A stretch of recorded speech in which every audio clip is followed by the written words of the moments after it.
Drug abuse had him on the brink of death several times. Now he's using his horrifying experience as an addict to scare teenagers away from pee. Pat Buckley's blunt and powerful message comes with some shocking images. She's just 12 years old and in a psychotic trance, high on pee. This graphic image is being used to shock teenagers at Northland high schools about the dangers of methamphetamine. Eventually ends up just being hell, being a nightmare.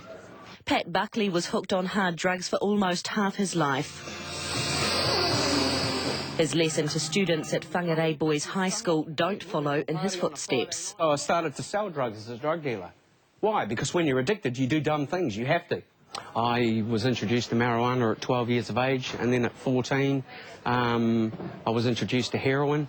Just thought I'd have a try of it, and ended up being catapulted into a world where I became addicted to narcotics. For 16 years, Pat was trapped in a hazy, drug-fuelled world. He's buried 40 of his friends from drug and alcohol abuse, and at a party saw a man collapse after taking a lethal cocktail of drugs. So I called an ambulance and saved his life that night.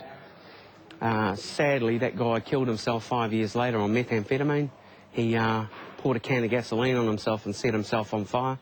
Pat's flatlined 3 times, clinically dead from overdosing. His story is a blunt reality check.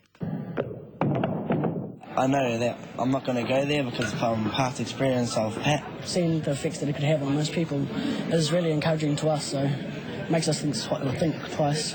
Next week, Pat heads to Auckland schools to tell more horror stories about addiction to drugs. Donna Marie Lever, One News.